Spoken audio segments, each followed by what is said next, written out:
Bem-vindo ao Papo Espírita, a espiritualidade na sua vida. Olá, queridos amigos. Estamos de volta a mais um programa Papo Espírita. Eu sou a Ana Cristina Sampaio. Estão comigo as colaboradoras Miriam dos Anjos, Thelma Alves. Tudo bem com vocês? Ótimo. Tudo bem, tudo bem. Hoje trouxemos um convidado especial, é o Enio Francisco, que é psicólogo clínico especializado em psicodrama e psicologia transpessoal, professor e trabalhador espírita em Goiânia. Bem-vindo, Enio. Como você está? Eu estou ótimo. Muito obrigado pelo convite. É um prazer imenso estar aqui com vocês nessa manhã de segunda-feira maravilhosa. Muito obrigada por você atender o nosso convite, você que está em Goiânia, né? E que vai estar presente na Comunhão Inspira, deste sábado, no dia 27, às 19 horas, com o tema Alcoolismo em Tempos de Pandemia. Então, Enio, nós te trouxemos aqui para a gente conversar sobre comportamentos compulsivos, especialmente durante a pandemia. Abuso do álcool, uso de drogas, automedicação para aliviar problemas com sono, ansiedade, compulsão alimentar. A gente tem notícias de que esses problemas têm se agravado, né, com relação ao isolamento. Mas a gente queria primeiro começar perguntando a você o que é o comportamento compulsivo, como é que a gente pode observá-lo e por que ele tem se intensificado nesse momento da pandemia. Certo. É importante ressaltar, né, que todos nós temos as nossas compulsividades do dia a dia. Às vezes você é tentado diante de uma quantidade de chocolates e tal. Então, nós temos as nossas compulsividades do dia a dia, o que nós poderíamos considerar como sendo algo normal, né? Tendo em vista que nessas situações específicas, nós não perdemos o controle do nosso comportamento. Agora, a compulsividade, de um modo geral, nós poderíamos considerar como sendo um comportamento que se caracteriza por uma pressão interna, né? Que, em determinadas situações, faz com que a pessoa ela se sinta impelida, tomada por um desejo muito forte de realizar uma ação que gera prazer, principalmente nos seus estados iniciais. Porque depois que esse comportamento vai se tornando repetitivo, ele normalmente é seguido por um comportamento, por um sentimento de culpa. Tá? Então, nós temos a normalidade, à medida que existe essa pressão interna e esse comportamento vai se repetindo, ele se caracteriza por um sentimento de culpa. E esse comportamento ele está relacionado também não só ao uso de substâncias químicas psicoativas, mas também à sexualidade, alimentação, trabalho, compras, né? Então, tem uma série de viés aí que nós poderíamos observar a compulsividade em ação. Eu queria... Pode falar, Miriam. Só para pegar um gancho que o Enio falou, há algum impulso de base para esses comportamentos compulsivos fora da normalidade? É uma compensação a algum sentimento, alguma vivência? A gente pode falar alguma coisa sobre isso? Sim, na realidade, todo comportamento, à luz da psicologia, né? Todo comportamento ele tem uma função. E, normalmente, o comportamento compulsivo ele se dá em função de uma compensação interna. Tá? Essa compensação seria exatamente em face dessa pressão íntima, uma agonia, uma fadiga que a pessoa tem, né? Aí ela acaba agindo na compulsividade para ter vamos dizer assim, esse alívio interno, né? Que essa pressão da compulsividade gera. E, normalmente, porque quando nós falamos em compulsividade, normalmente nós somos levados à ação, né? Então, o comportamento compulsivo é aquele em que você realiza o comportamento. Só que, normalmente, um comportamento compulsivo ele é precedido por uma obsessão. Então, nós temos ideias obsessivas, porque a obsessão ela está no campo das ideias. Então, é uma ideia obsessiva que te martiriza e que te leva a agir compulsivamente. Então, nós temos a compulsão, que é precedida por uma ideia obsessiva. Uhum. Deixa eu só colocar uma coisa, Enio. E essa compulsão, no caso, ela pode ser trocada por outra coisa. Então, a pessoa, por exemplo, deixa de beber, passa a comer bastante. Ou então deixa de fumar, aí vai compensar com comida, com outro tipo de coisa. Não seria mais ou menos assim? Porque tem um vazio. Exatamente. É interessante, né? Porque, assim, quando nós pensamos em comportamentos disfuncionais, é de fundamental importância compreender que aquilo que se manifesta de forma visível, tá?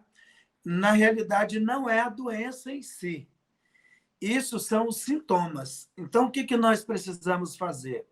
Ao invés de tratar o sintoma como doença, nós precisamos fazer uma interpretação dos sintomas e seguir o caminho dos sintomas, porque o adoecimento, na realidade, ele está no plano da consciência, tá? Então, nós poderíamos dizer que o adoecimento é do espírito.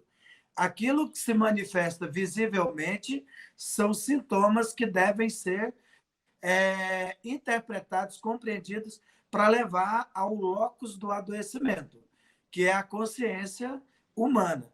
Quando a pessoa ela não busca esse tratamento de profundidade, seja na casa espírita, seja em um processo psicoterapêutico sério, nós acompanhamos as migrações dos sintomas.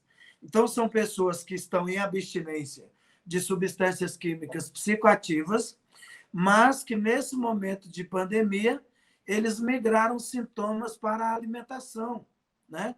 Então, estão tendo problemas nesse sentido. Ou, se não, em tempo de quarentena, em que não estão saindo de casa, ficam aí 18 horas nas redes sociais, né? Numa carência, num buraco interno, em busca de relações. Então, pode acontecer, sim, essa migração de sintomas. Uhum. E isso, durante a quarentena, você tem observado isso, esse aumento significativo, especialmente no caso do álcool, que você vai tratar aqui na comunhão? Como é que está essa situação? Sim, tem acontecido muito. O que no consultório, né? No consultório, as pessoas chegam dizendo, assim, até em tom de brincadeira, dizendo, nossa, mas eu aumentei demais a quantidade de uso de bebida alcoólica, tanto homens quanto mulheres. E, normalmente, né, eles utilizam como justificativa que, nesse tempo de pandemia, em que todo mundo está em quarentena, eles estão acompanhando essas lives desses cantores, né? Aqui em Goiânia, no caso, muitos cantores sertanejos, o povo valoriza muito esse estilo de música, mas nós temos vários estilos musicais. Aí fala, eu tenho tomado muito vinho, muita cerveja, acompanhando essas lives desses cantores e tal. Só que, a partir do momento que você começa a tentar compreender melhor, você percebe que esse comportamento ele não está se limitando a só esses momentos, teoricamente, de prazer.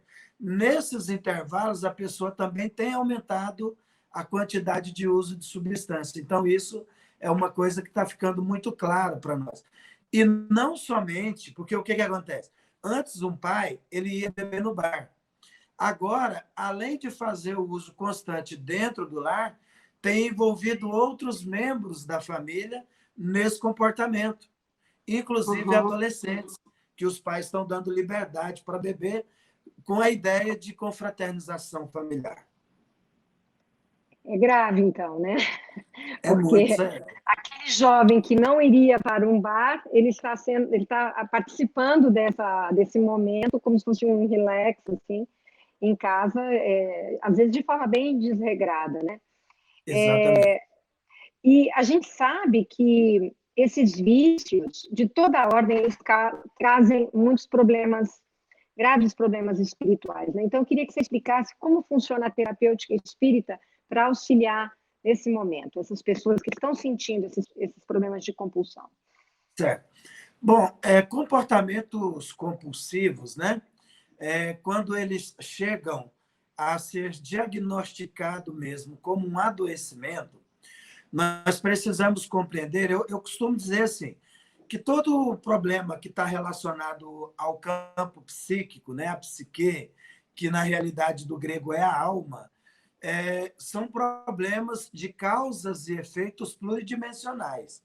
Então, você tem que analisar uma questão biológica, porque tem neuroquímica envolvida nesse processo, uma questão emocional, psicológico, social, familiar e espiritual. Quando se trata de problemas mentais, eu acredito que o problema espiritual ele é assim 90%. Como psicólogo, no meu trabalho, eu costumo abrir o meu dia de trabalho com uma oração, pedindo assistência espiritual, e fecho, quando termino o meu expediente, com uma oração, porque é um verdadeiro trabalho de desobsessão. Por que eu digo isso? Porque se você analisar, na questão 459 do Livro dos Espíritos, Kardec ele pergunta se os espíritos influenciam nos nossos pensamentos e nos nossos atos. Os espíritos dizem que, a esse respeito, influenciam muito mais do que possamos imaginar. Eles influenciam de tal modo que, na maioria das vezes, são eles quem nos dirigem. Se todo comportamento compulsivo ele é precedido por uma ideia obsessiva, imagina a intensidade da interferência espiritual quando se estabelece um processo de ideia obsessiva. Então, eu penso que terapêutica espiritual, primeiro, reuniões públicas, né? Porque, como diz Jesus em João 8:32, e conhecereis a verdade vos libertará. Então, as palestras públicas, as palestras nos auxiliam no esclarecimento que liberta. O tratamento de desobsessão, a fluidoterapia, né?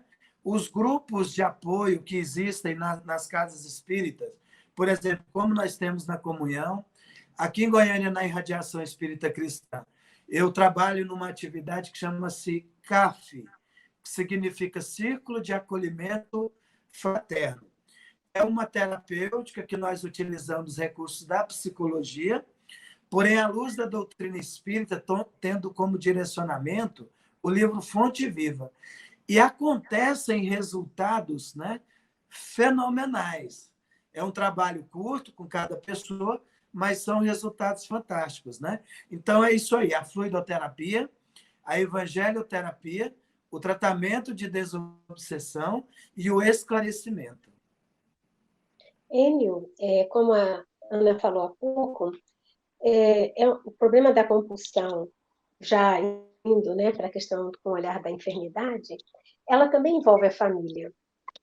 Como a família, nessa época de pandemia, de isolamento, como a família pode se resguardar, não é a palavra mais correta, mas como ela pode auxiliar, eu imagino se há uma brecha, né, para o auxílio àquele que passa por esse comportamento, como é que ela se preserva? Pronto, preserva a sua saúde mental e emocional dentro da pandemia, quando aquele comportamento compulsivo, né, aquele familiar está tão ligado e tão presente.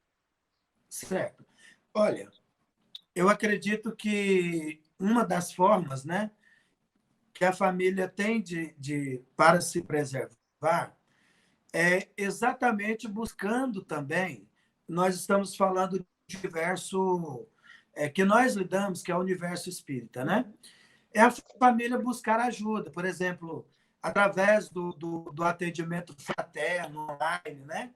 Inclusive, a Ruth me passou orientações e informações sobre esse trabalho que a Comunhão Espírita está fazendo, e nós estamos divulgando, né, esse trabalho, porque, às vezes, a família ela sofre isoladamente, né? Você pega, por exemplo, na situação da compulsão sexual. Nesse caso, nem sempre o comportamento do compulsivo ele acompanha o comportamento, por exemplo, da sua esposa, né? A libido da esposa, ela não dá, vamos dizer assim, um suporte para o comportamento sexual compulsivo do marido, que nesse momento está vivendo um agravamento desse sintoma interno, né? Então, imagina a situação dessa mulher. Ela está vivendo momentos de abuso. E essa é a grande realidade. Então, o que, que nós colocamos? Olha, busque a assistência através do atendimento fraterno, busque a psicoterapia, porque nós temos terapias online, nós temos terapias, os consultórios estão funcionando, né? Então, busque ajuda. No caso de outros comportamentos, por exemplo, de álcool, o comportamento repetitivo, ele gera um adoecimento que nós chamamos de codependência. É quando a pessoa, o familiar, ele tem toda a sua atenção voltada para o comportamento do outro. Então, ele tem uma fragilização do eu. Então, a ideia é busque voltar a sua atenção para si mesmo, para desenvolver as suas forças internas, para resistir à insistência do comportamento disfuncional da outra pessoa. Quando você fala, Enio, no pensamento obsessivo, né? Muita gente pode pensar que é somente um obsessor que está ali perturbando a sua mente, mas a gente sabe que existe uma sintonia. Eu queria que você explicasse melhor essa tua fala. Bom, é importante, né? Porque assim, a obsessão, normalmente nós estudamos à luz da doutrina espírita, né? Com um viés espiritual. Mas a obsessão ela é definida como uma ideia fixa, né? Então, existe um processo de autoobsessão. Por exemplo, você vai lá e tranca a porta, né? Da sua casa e vai deitar. Aí fica uma ideia obsessiva na sua cabeça. Mas será que eu tranquei mesmo? Será que eu estou seguro? Será que eu rodei a chave 2 vezes? Então, você fica naquele sofrimento, naquele martírio interno, até que você se levanta para ir até a sala, a porta, novamente, para você conferir se fechou mesmo. Então, primeiro, você teve uma ideia obsessiva que te mobilizou para um comportamento compulsivo, que é a ação, que é o ato de ir até a porta para você conferir se realmente você rodou a chave 2 vezes. Então, é claro que essa ideia compulsiva, ela nos faz estabelecer uma sintonia com entidades espirituais que não necessariamente são espíritos que nos envolvem por obsessões kármicas, né? Que seriam aqueles processos onde aquela entidade espiritual perturbadora ela nos conhece de outras experiências, de outras vidas, né? Que tem uma mágoa muito forte, que tem vamos dizer assim, um desejo muito intenso de nos punir por alguma coisa, mas às vezes a nossa sintonia ela é estabelecida por espíritos zombeteiros, com espíritos brincalhões, que no momento que você fica, levanta, vai lá, confere se a porta está aberta ou se está fechada, eles caem na gargalhada e tal.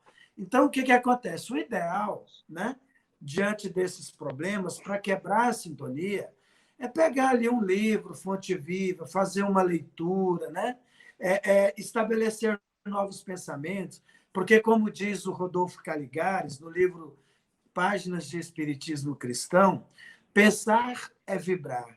E vibrar é entrar em sintonia com o universo espiritual que nos envolve. Então, nós precisamos quebrar essa cadeia do pensamento obsessivo. Quando nós quebramos também a sintonia com espíritos malfazejos que, de alguma sorte, estejam nos influenciando. Claro que, se for algo voltado para uso de álcool, de outras drogas ou sexualidade, aí são comportamentos do plano espiritual, porém jamais especializados também, né? Tudo de acordo com a sintonia. E a compulsão alimentar está dentro dela? Dessas compulsões também? Como é que ela se distingue também? Sim. De uma pessoa que quer apenas comer mais. Imagine você, né, que na colônia Nosso Lar, eles tiveram lá um determinado período em que os espíritos lá eles entraram em contradição em termos de ideia, né?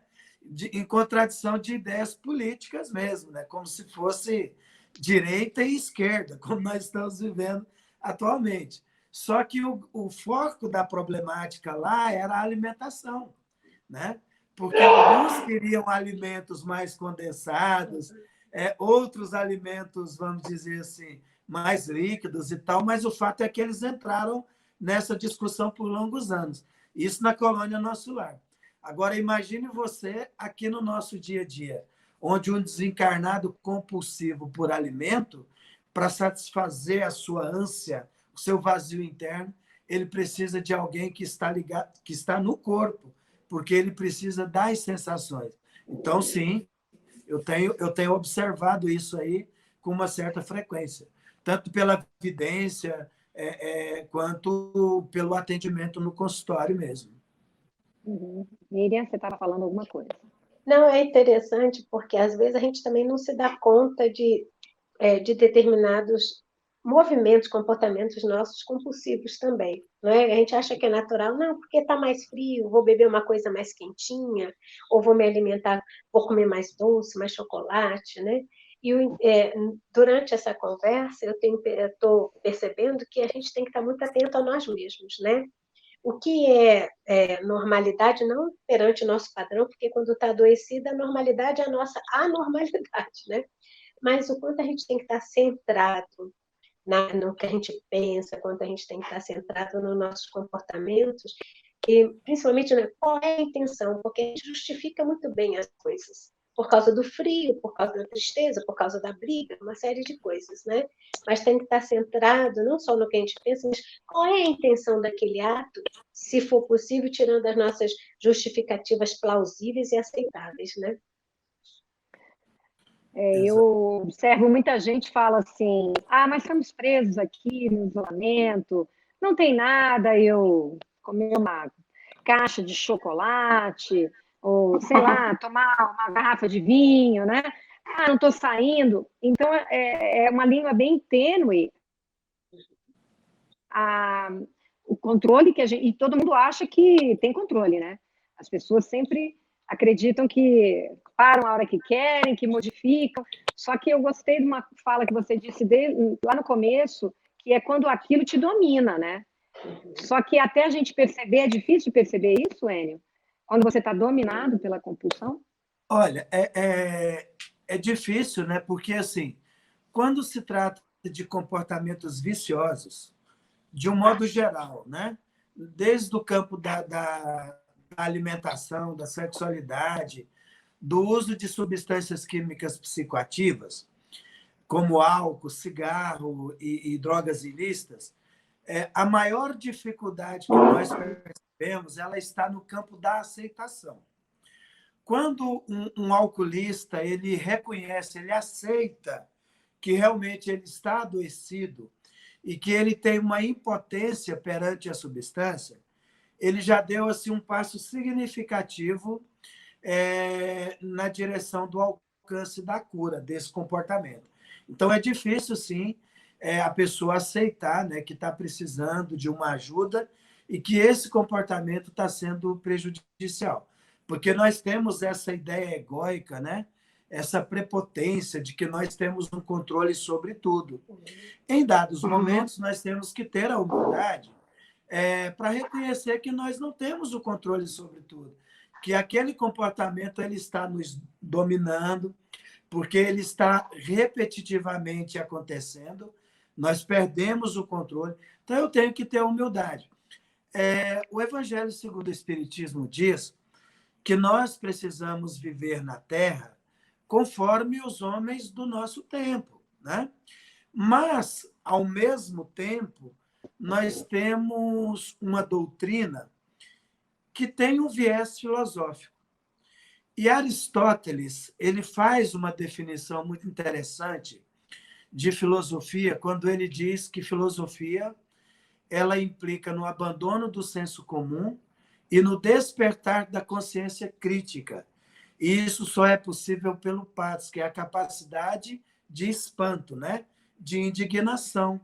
Então, nós espíritas temos que adotar esse pensamento filosófico. Opa, peraí, eu estou perdendo o meu senso crítico, eu estou indo no senso comum, porque todo mundo está aí postando copo de vinho, no momento dessas lives aí eu também vou beber para tirar uma foto e postar. Isso é o senso comum, né?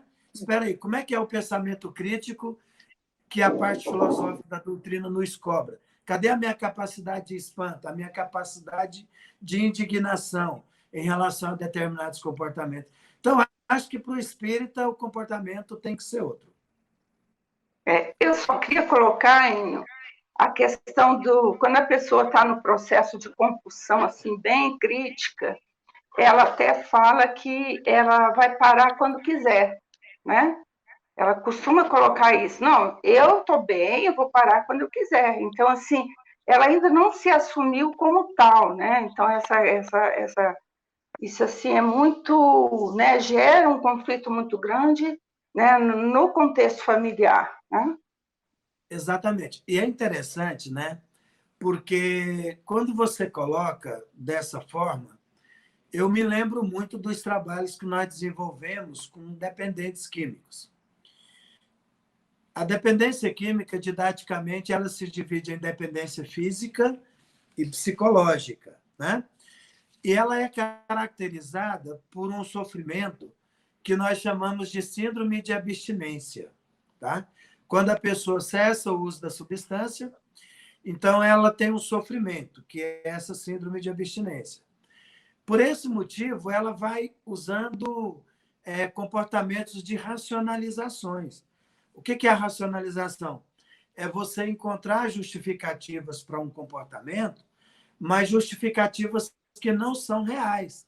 Você olha e você fala assim, não, mas né, essa justificativa é muito frágil. Uma delas é essa ideia de que eu faço esse comportamento porque eu quero, mas eu controlo, eu sei o quanto eu uso, o quanto eu bebo, e na hora que eu quiser parar, eu paro. Mas isso é uma mentira, né? Uma grande mentira que o dependente químico usa em relação ao comportamento dele. E lembrando também, porque aí as pessoas vão dizer, olha, existe a compulsividade pela mentira, tá? Existem pessoas que mentem, tá? Sem necessidade, entendeu? Depois a própria pessoa ela cai no sentimento de culpa porque mentiu, porque ela vai fazer uma reflexão, ela chega no consultório e fala assim, Enio, eu contei aquela mentira e envolvi o nome do fulano e do cicrano, e é claro que a pessoa vai conversar, e nesse caso a minha mentira vai ter uma perna curta de verdade, e eu estou extremamente culpado, mas eu não sei por que eu fiz isso.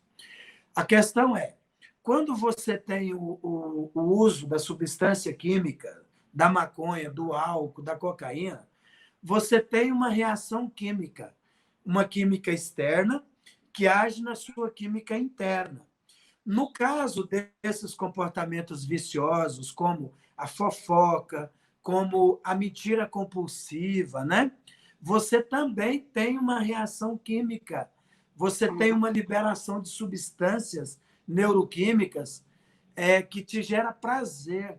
Por esse motivo, a repetitividade desse comportamento, que chega também à dependência. Então, para você ter uma ideia, né, desses comportamentos que a gente pensa que é normal, não, uma mentirinha de vez em quando não faz mal, uma fofoquinha de vez em quando não faz mal, mas faz porque vai gerar uma dependência química e, pela sintonia, vai atrair pessoas extremamente disfuncionais na esfera espiritual para se relacionar contigo.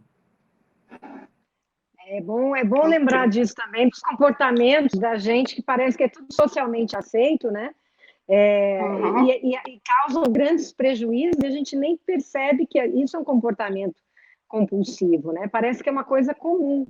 Eu queria entrar rapidamente, a gente ainda tem aqui 10 minutinhos de programa, na questão da depressão e da ansiedade, que a gente sabe também que estão piorando, né, nesse momento de isolamento, que as pessoas não têm como, assim, é aquela história, quando você está muito para fora, né, você extravasa, você frequenta lugares, você vê gente, e está todo mundo dentro de casa, trabalhando dentro de casa, e isso tende a se exacerbar, né? Mas como é que você acha que essas pessoas estão enfrentando depressão e ansiedade? Podem levar até ao suicídio, né?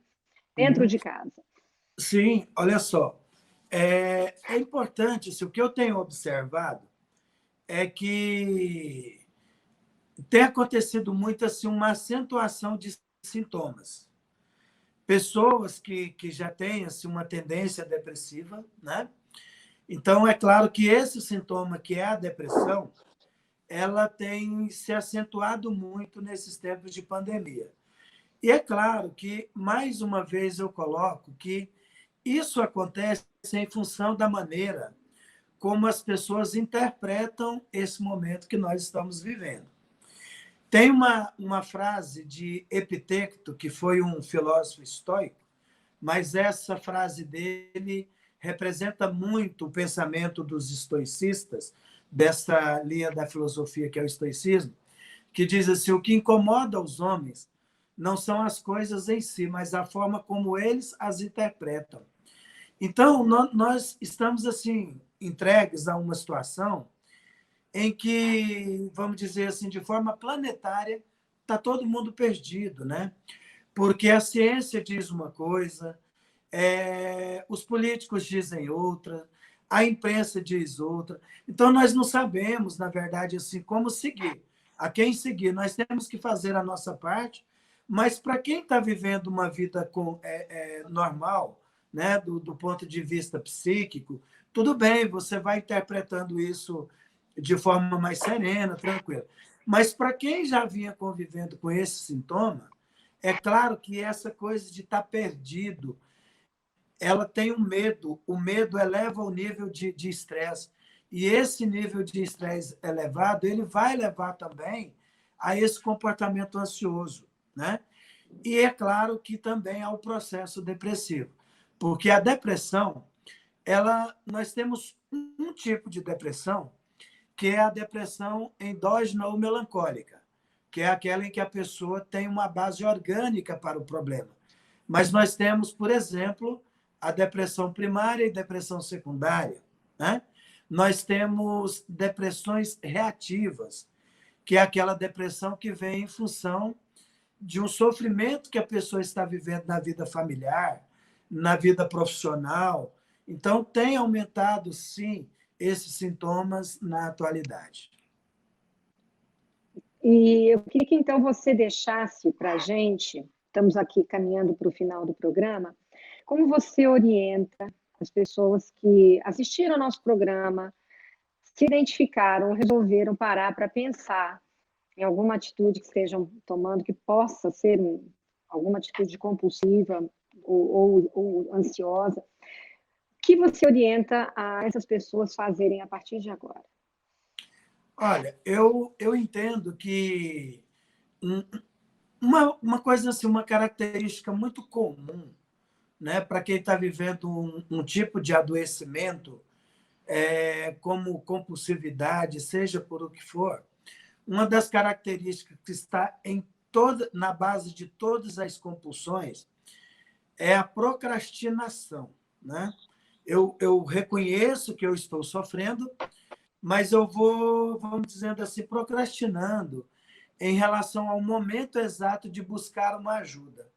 Então, o que eu oriento é o seguinte: não brinque com esses sintomas, porque eles podem te levar ao fundo do poço. E pode ser tarde demais, porque envolve uma dimensão que é o plano material e envolve também uma dimensão que é o plano espiritual, em relação às ideias obsessivas, né? As influências obsessivas. Então, é quebrar essa procrastinação e sair em busca de ajuda, ter a humildade. Olha, eu preciso de ajuda, seja na casa espírita, seja ajuda profissional, eu não estou conseguindo controlar esse comportamento. Segundo ponto é acreditar em si mesmo, porque tem muita gente com medo Tem muita gente inseguro diante do futuro, sem saber o que vai acontecer nesse novo normal, né? Que está sendo pregado aí para todo mundo.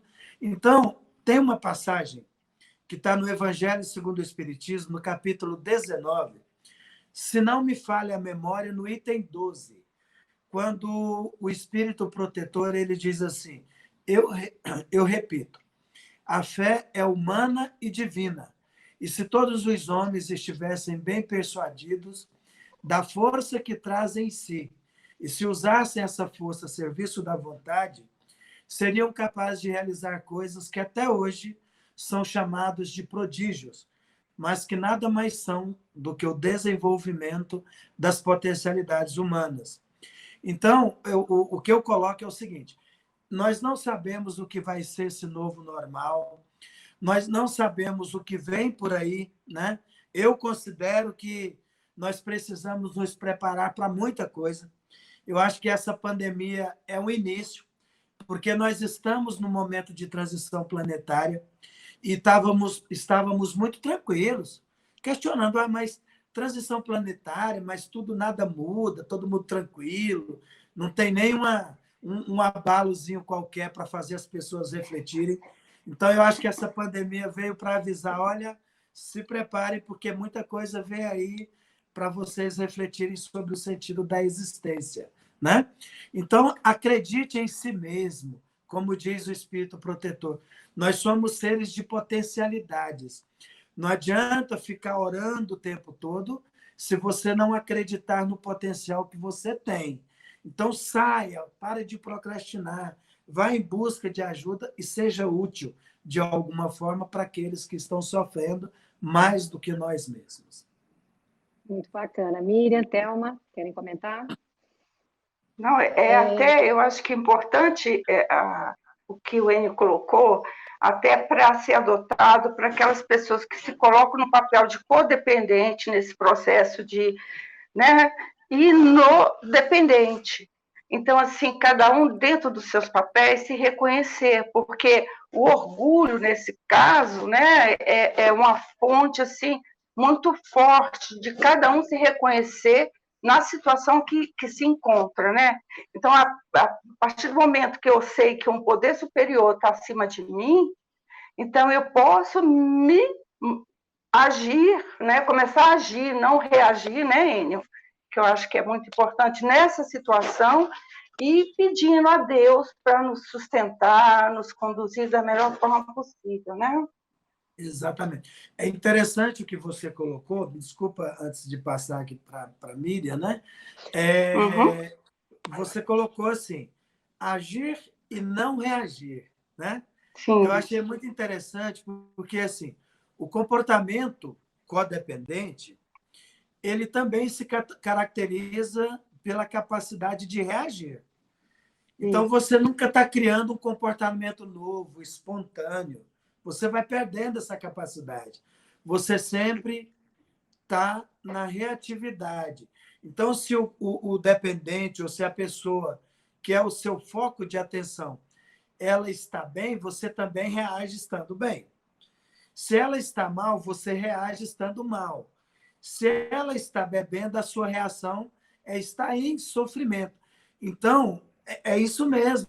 Eu achei muito interessante o que você colocou. É desenvolver a capacidade de criar comportamentos de forma espontânea, né? Não só reagir ao comportamento do outro, mas, sobretudo, de agir de forma assertiva para que o outro possa reagir assertivamente em relação ao seu comportamento, né? Essa é a ideia de tratamento de codependência. Eu só queria colocar, até porque já falaram tantas coisas interessantes, era que nenhum de nós é desprovido da força, né, de dar o primeiro passo, e essa força está na vontade. Então, todos nós somos providos de vontade. O que às vezes nos falta é o esforço de praticar a nossa vontade a benefício de nós mesmos, né? Só isso. Exatamente, exatamente. Lá na comunhão, nós temos um trabalho de atendimento aos dependentes químicos que, infelizmente, durante a pandemia não está funcionando. mas a gente trouxe um depoimento da Ruth Daia, que é vice-diretora de atendimento e orientação, e ela explica quem fazia parte e quem gostaria de fazer parte, quais são as atitudes que devem ter nesse momento em relação a esse atendimento. Vamos ouvir. Olá, amigos. Sou Ruth Meirelles Daia, coordenadora de grupos de autoajuda a dependentes químicos e familiares. Informamos que os grupos que funcionavam às segundas-feiras e quartas-feiras, das 19 às 20h50, e sábado, das 9 às 10h50, na sala 13, estão temporariamente sem funcionar em virtude da pandemia. Mas aqueles que se sentirem necessitados de um atendimento fraterno podem enviar um e-mail para atendimentofraternocomunhão@gmail.com e agendar dia e horário para estarem recebendo atendimento de nossa equipe fraterna. Caso deseje, o atendido poderá solicitar que seja encaminhado para um atendente do grupo de dependência química. Depois da pandemia, quando retornarmos aos trabalhos presenciais, e se for de interesse a participação em algum dos grupos, basta procurar um atendente fraterno ou se dirigir à sala 13, bloco A, onde ocorrem as reuniões. Você é bem-vindo, a comunhão te aguarda. Agora a gente volta com você, Enio, para suas palavras finais, algum conselho, alguma mensagem para a gente.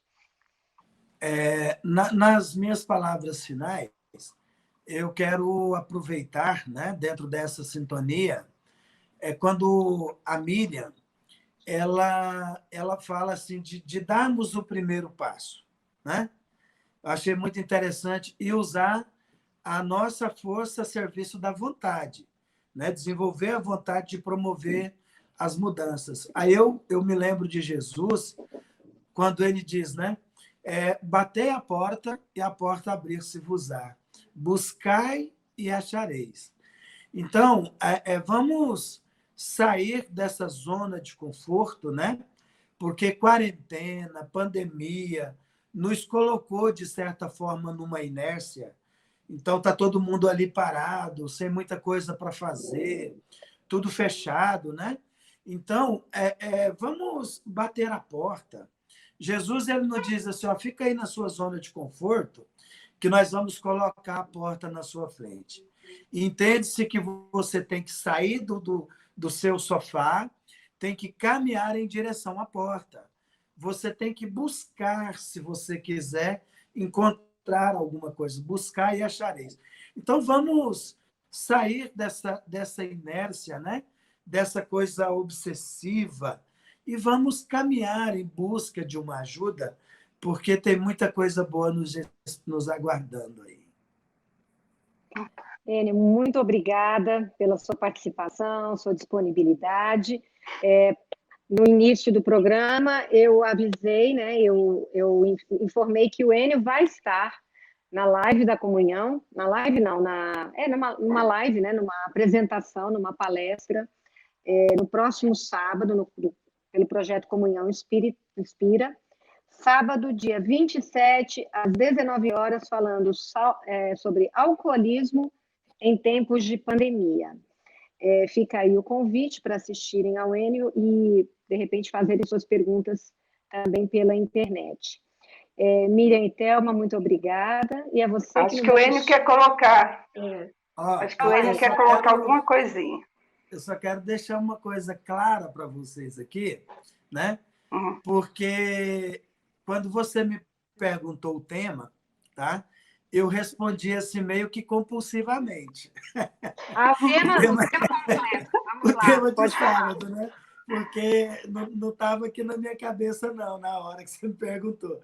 Então, eu respondi esse tema, mas se de repente o pessoal depois eu conferir aqui, se não for bem esse tema, tá? Me perdoem. Não, o título do tema a gente ainda não sabe, né? Mas o assunto é esse. Eu sei que é algo assim, muito semelhante. Tá certo, não, perfeito. E para todo mundo que nos assistiu, fica aqui o convite para nos acompanharem no programa Comunhão Espírita deste sábado. O nosso programa vai ao ar às quintas, às 19 horas, pelo canal da Comunhão Espírita no YouTube. Você pode se inscrever no canal, a gente está repleto de novas produções na casa, muitas palestras públicas, como o Enio falou, estão sendo feitas virtualmente. Temos os programas, vocês podem fazer a terapêutica espírita todas acompanhando as produções da comunhão. Temos o passe virtual, temos o Evangelho no Lar. Estamos também no Spotify com 40 podcasts para quem quiser nos acompanhar. E para você que nos assistiu, nós te esperamos na próxima quinta-feira, às 19 horas. Um abraço a todos, até a próxima. Até a próxima.